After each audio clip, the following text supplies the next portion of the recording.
Problem solve करेंगे हम students. Introduction to density से रिलेटेड हमारे पास स्टेटमेंट है a wooden block measuring 40 centimetre multiply by 10 centimetre multiply by 5 centimetre has a mass of 850 grams, find the density of the wood. अब जिस तरह से figure में हमें एक वुडन ब्लॉक दिखाया गया स्टूडेंट्स, अगर मैं इसको इसकी डायमेंशंस देख, ठीक है, अगर हम देखें इसकी हमारे पास जो है एक जो हमारे पास इसकी लेंथ है यानी कि डायमेंशंस अगर हम इसकी देखें तो हमारे पास कौन कौन से आ जाती है। एक हमारे पास इसकी ये जो लेंथ है, एक हमारे पास इसकी विड्थ है, ठीक है, और एक हमारे पास इसकी हाइट है। तो इस तरह से हमें जो 3 डायमेंशंस जो हैं वो इसकी बताई गई हैं, 40 सेंटीमीटर, 10 सेंटीमीटर और 5 सेंटीमीटर।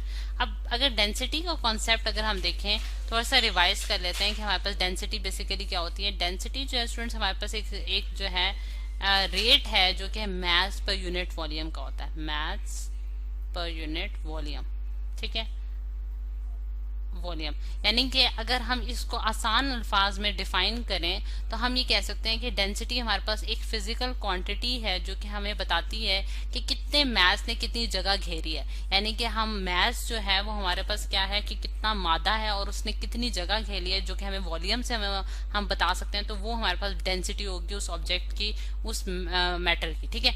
अच्छा, अगर हम देखें कि इस स्टेटमेंट से जो हम डाटा कलेक्ट करते हैं, यानी कि जो चीजें हमें नोन है और कुछ जो अननोन है वो हम कलेक्ट करने की कोशिश करते हैं। तो एक हमें वॉल्यूम गिवन है जो कि वॉल्यूम हमारे पास क्या है, 40 centimetre multiply by 10 centimetre multiply by 5 centimetre, ये हमारा बेसिकली वॉल्यूम गिवन है।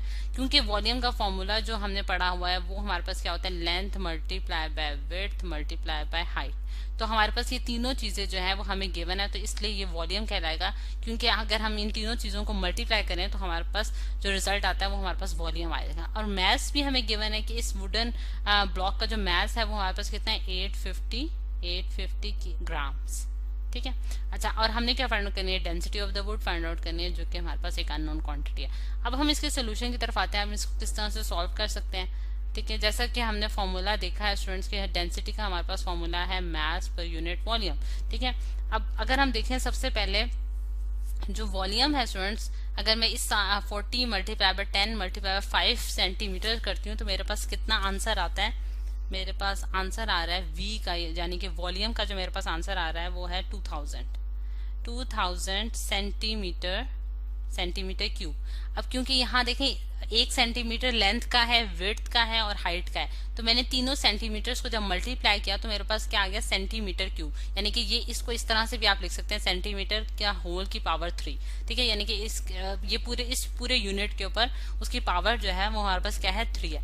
अच्छा, अब अगर हम देखें ये तो मैंने सेंटीमीटर्स में आ गया वॉल्यूम, लेकिन मैं इसको किस में निकालना चाहती हूँ, मीटर्स में निकालना चाहती हूँ। क्योंकि हमारे पास ऐसा यूनिट क्या है स्टूडेंट्स, जो लेंथ का हमारे पास यूनिट है वो मीटर्स है। तो हम जानते हैं कि हमारे पास जो कन्वर्जन अगर हम करें तो 1 मीटर में हमारे पास 100 सेंटीमीटर्स होते हैं, ठीक है। लेकिन यहाँ तो सेंटीमीटर क्यूब है, तो मैं क्या करूंगी कि 1 को अगर दोनों साइडों पे इस इक्वेशन की दोनों साइडों पे मैं क्यूब लूं, यानी कि 1 मीटर का होल क्यूब लूं, और यहाँ भी मैं क्यूब लूं 100 का क्यूब और इंटू सेंटीमीटर का क्यूब, ठीक है। क्योंकि आप ये देख सकते हैं कि हमारे पास जब जो हमारे पास मतलब हर जगह दोनों साइडों पे जो मैथमेटिकल ऑपरेशन है वो हमेशा दोनों साइडों पे अप्लाई होता है। तो यहाँ आपने 100 का भी क्यूब करना है और सेंटीमीटर का भी क्यूब करना है। तो 1 का जब हम 1 को 3 दफा मल्टीप्लाई करेंगे, यानी कि 1 मल्टीप्लाई बाय 1 मल्टीप्लाई 1, तो हमारे पास 1 आंसर आएगा और मीटर क्यूब हमारे पास एज इट इज आ जाएगा। और यहाँ अगर हम देखें तो 100 का जब मैं क्यूब लेती हूँ तो मेरे पास क्या आंसर आ रहा है स्टूडेंट्स, 1000000, यानी कि आपके पास जो है वो 6 जीरोस बन रहे हैं और यहाँ आपके पास सेंटीमीटर क्यूब आ जाएगा, ठीक है, यानी कि सेंटीमीटर क्यूब अगेन। अब ये देखें स्टूडेंट्स, ये है हमारे पास बेसिकली इसकी कन्वर्जन का जो मतलब तरीका है जो कि हम इस तरह से फॉलो करेंगे।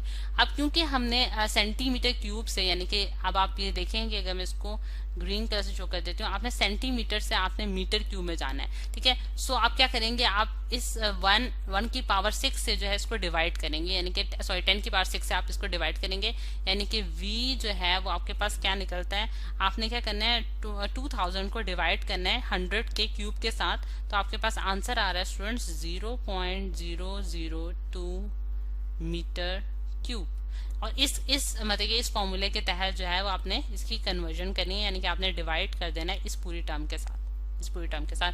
जब आप 2000 को डिवाइड करेंगे तो आपके पास आंसर आएगा 0.002 मीटर क्यूब। तो ये इस तरह हमने वॉल्यूम को कन्वर्ट कर लिया मीटर्स में, मीटर क्यूब में। और अगर हम मैस को देखें वो भी हमारे पास ग्राम्स में गिवन है, तो हमने उसको केजी में कन्वर्ट करना है। तो 850 ग्राम्स को जब हम केजी में कन्वर्ट करेंगे, हमें पता है कि 1 केजी जो है स्टूडेंट्स हमारे पास 1000 ग्राम्स के बराबर होता है, 1000 ग्राम्स के बराबर होता है। ठीक है, तो जब हम 850 को डिवाइडेड बाय 1000 करते हैं तो हमारे पास क्या आंसर आ रहा है स्टूडेंट्स, 0.085 केजी। ठीक है, ये हमने इसको भी हमने ऐसे यूनिट में कन्वर्ट कर लिया। अब अगर हम देखें स्टूडेंट्स, अब हमारे पास वॉल्यूम भी नोन हो चुके हैं और मास भी हमें नोन होता है, तो हम बहुत आसानी से जो है वो डेंसिटी कैलकुलेट कर सकते हैं इसकी।